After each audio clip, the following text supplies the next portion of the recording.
Halo generasi emas Indonesia.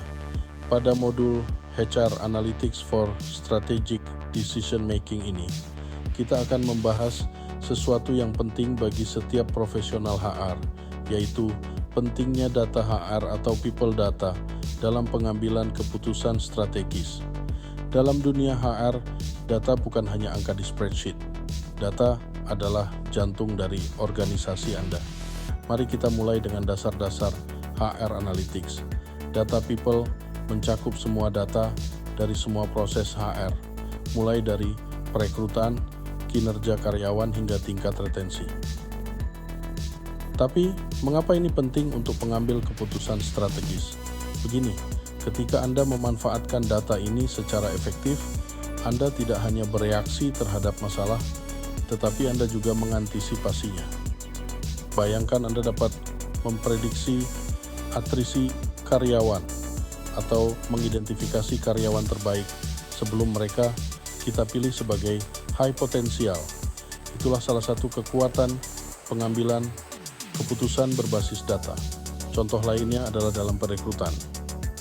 Dengan menganalisis data perekrutan historis, Anda dapat mengidentifikasi tren dan meningkatkan proses perekrutan Anda.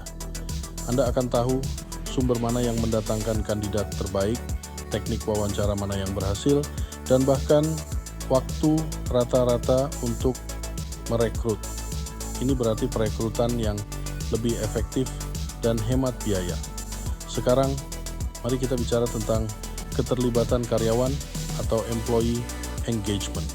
Dengan menggunakan data people, Anda dapat menentukan dengan tepat apa yang memotivasi pegawai Anda dan apa yang tidak.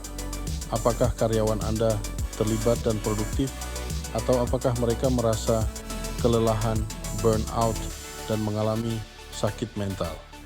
Data memberikan wawasan ini, memungkinkan Anda untuk menyusun inisiatif atau program yang ditargetkan untuk meningkatkan semangat dan produktivitas.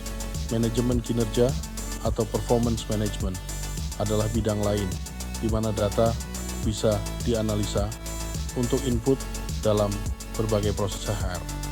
Dengan metrik yang tepat, Anda dapat melacak kemajuan karyawan dan mengidentifikasi area yang perlu dikembangkan. Contoh lain, data near miss atau accident bisa juga dipakai untuk training need analysis. Ini tidak hanya membantu dalam mempersonalisasi rencana pengembangan, tetapi juga menyelaraskan tujuan individu dengan tujuan organisasi. Tapi inilah kuncinya. Ini bukan hanya tentang mengumpulkan data. Ini tentang menafsirkannya dengan benar dan menindaklanjutinya secara strategis. Ini berarti berinvestasi pada alat yang tepat dan mengembangkan budaya, di mana keputusan yang didorong oleh data dan bukan sekedar perasaan. Sebagai kesimpulan, memanfaatkan data people bukan hanya tren, tetapi kebutuhan untuk membuat keputusan strategis.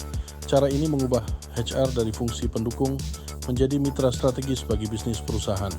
Jadi, mari kita belajar memanfaatkan data dan membuka potensi penuh data tenaga kerja kita. Terima kasih telah berpartisipasi dalam modul ini. Teruskan modul ini untuk belajar seluk-beluk HR Data Analytics untuk kemajuan perusahaan kita. Kami, Diah Darmayanti, Prayudi Yudodarmo, dan Wisnu Prasedyoko dengan senang hati menjadi fasilitator dalam pembelajaran ini.